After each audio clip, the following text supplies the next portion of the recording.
Hello everyone, it's Theme Park Avenue, I'm Eric. I recently made a video called Top 10 Theme Parks in the US, where I ranked my 10 favorite amusement parks and theme parks in the country. I received comments about parks being too high and too low, but I got a surprising amount of comments saying the list hardly had any actual theme parks, despite the title. The amount of comments was 3, maybe 4, but still, I have used theme park as an all-encompassing term for at least 7 years. And just now seeing multiple people comment against me doing this really made me think about why I have made videos with theme park in the title, even if very few of the parks mentioned in the video are highly themed. So in this video, I will explore the definitions of theme park and amusement park that those who disagree with my stance follow, and explain why I think the terms can be used interchangeably, and why I would never fault anyone for doing so. First off, let's establish the difference between theme parks and amusement parks. If you're watching this, you likely already know. Generally, amusement parks are entertainment venues containing rides and other attractions. The Google definition gives pretty much that. It covers a few other specific things like food and games, but there's not much more to it. This definition is very broad, and we could make another whole video debating whether an arcade with a motion simulator and a go-kart track counts as an amusement park. But one other thing I'll briefly mention is that carnivals and county fairs are not considered amusement parks due to their temporary nature. In terms of theme parks, nearly every definition I have seen states that theme parks are a subset of amusement parks with a central theme. Select definitions, such as that on the website ThemeRise, it might be ThemRise, but I can't figure it out. These definitions say that theme parks are focused on storytelling and immersive experiences. So essentially, what I have gathered is that some people did not like my video being called Top 10 Theme Parks, because the term only applies to select parks in America based on the two definitions. Therefore, the term theme park is not all-encompassing in and of itself.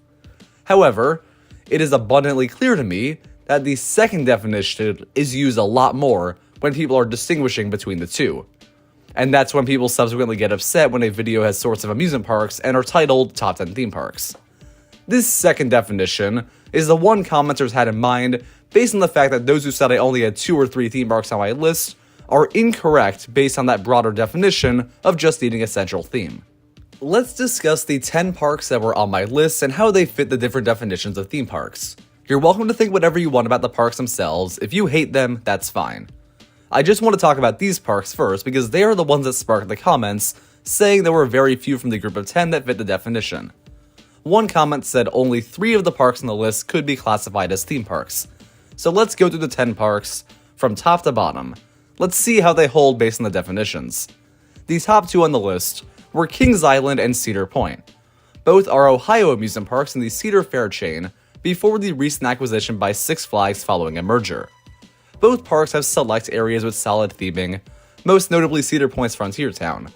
And I think these parks are beautiful with their landscaping and locations, but nonetheless, the parks are not immersive and they don't have clear overall themes. Therefore, these don't fit the definition of theme park by pretty much any stretch. Next up is Dollywood in Tennessee. This is a theme park, clearly centered around the theme of history of life in the Smoky Mountains, partially through the lens of Dolly Parton. It also has very well-themed areas beyond landscaping, and does not stop at one good land like Cedar Point. I don't think anyone's arguing against this being a theme park, unless there's a subset that think any thrilling roller coaster immediately invalidates a park from being themed. The same goes for Busch Gardens Williamsburg in Virginia, a park with a central theme to Europe, and plenty of architecture and themed experiences that fit that general concept. The next park on the list is where the line gets a little blurred. This is Busch Gardens Tampa in Florida. I saw comments from one person on my video saying Busch Gardens Tampa is not a theme park. However, it has a central theme just like Williamsburg, this time themed to Africa. It also has plenty of themed architecture all throughout the park, and immersive experiences such as the well-themed Cobra's Curse attraction, the entire Pantopia area, and the many animal exhibits. Busch Gardens Tampa fits the requirements for both definitions, making it the 3rd theme park on this list unambiguously. I do know the reasons some might not consider this one a theme park though, more on that later to an extent. But for now, I'm counting it. Next up is Islands of Adventure, a Universal park in Florida. Yeah, this is a theme park. The overarching theme is a little elusive because it's more about it being a collection of themes, but that collection fits the overall concept of exploring and adventuring different worlds. Besides that, the park is obviously very well themed, so it only wouldn't count if I used that roller coaster rule. The next 3 parks I'll gloss over. These are Hershey Park, Six Flags Great Adventure, and Six Flags Great America.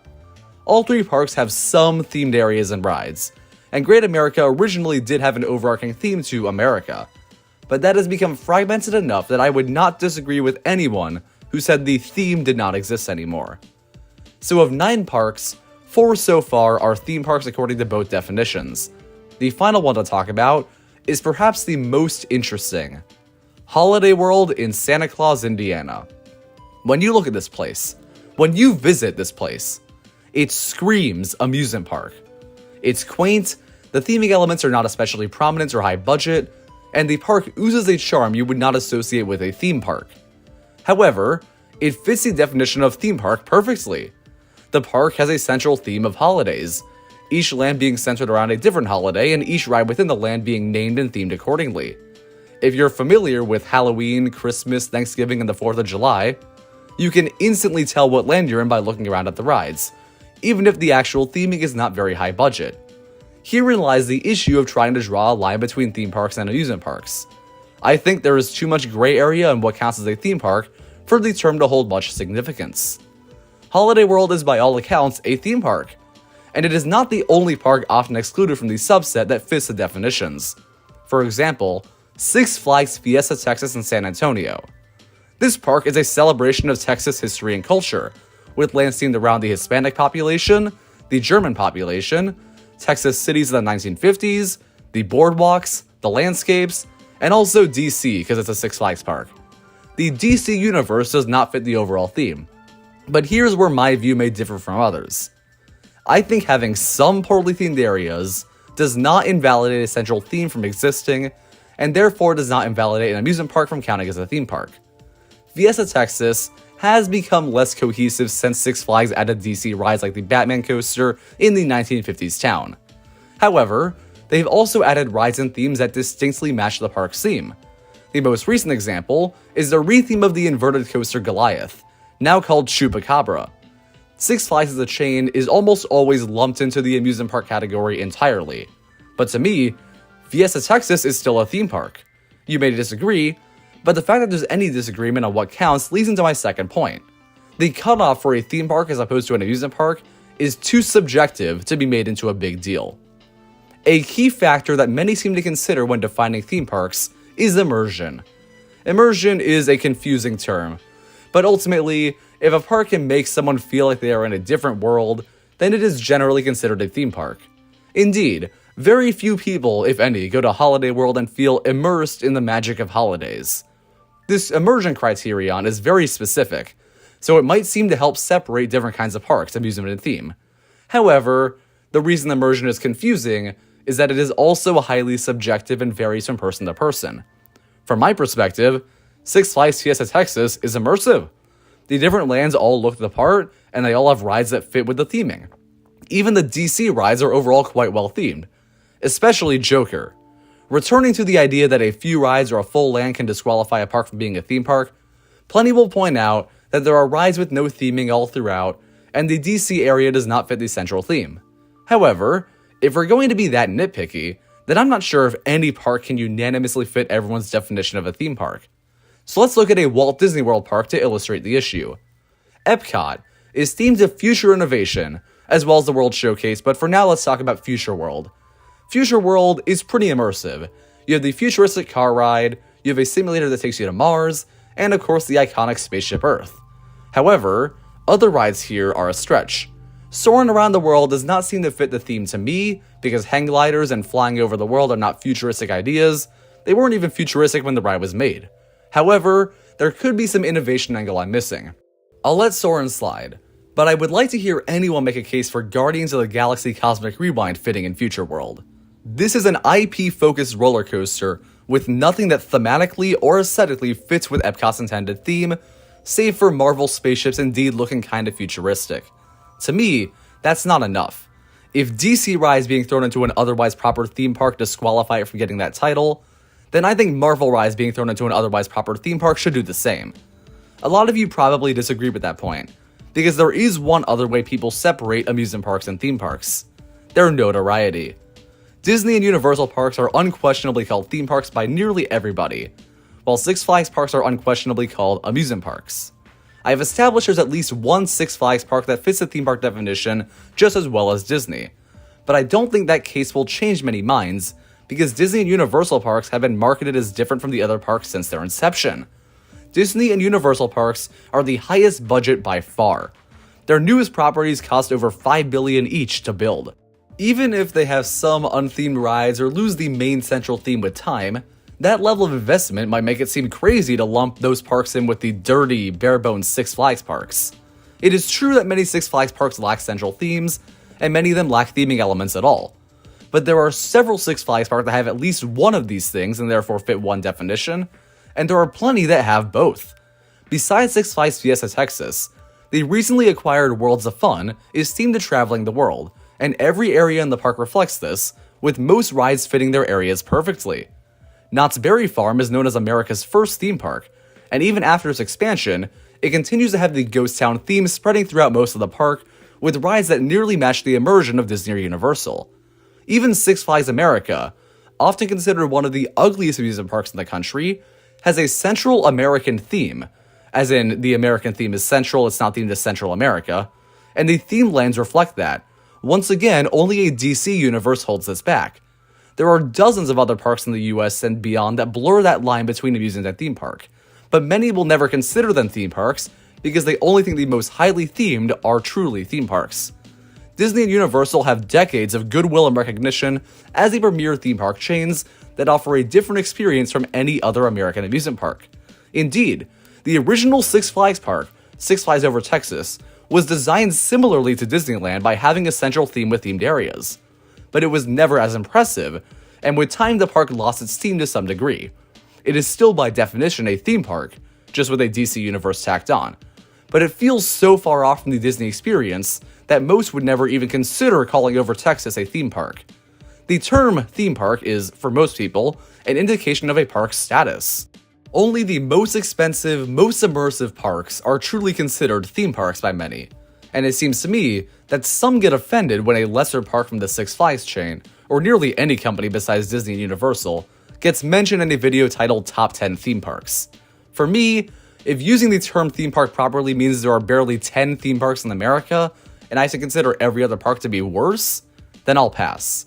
So after saying all that, it's clear I stand by the statement that the term theme park is not as selective as many think, and the fact that there are differing views on how selective it is means the term is not a be-all end-all. This is actually very similar to another roller coaster predicament that many might be aware of. For those who don't know, some parkgoers count how many different roller coasters they've been on, referring to each unique coaster as a credit. Nobody agrees on what counts as a credit. Some people would count racing roller coasters, or roller coasters with two different tracks like Space Mountain, as 2 credits. Some count powered roller coasters that don't use gravity as roller coasters and therefore credits. Some count these weird disco rides as roller coasters and therefore credits.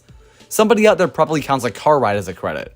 There is no set definition of a credit that everyone follows, and theme parks have way more variables than roller coasters. To try to pin down a perfect definition of a theme park and a cutoff that amusement parks have to follow is not doable. It is trivial to tell someone they're wrong for calling Holiday World, Six Flags Fiesta Texas, or even Cedar Point a theme park.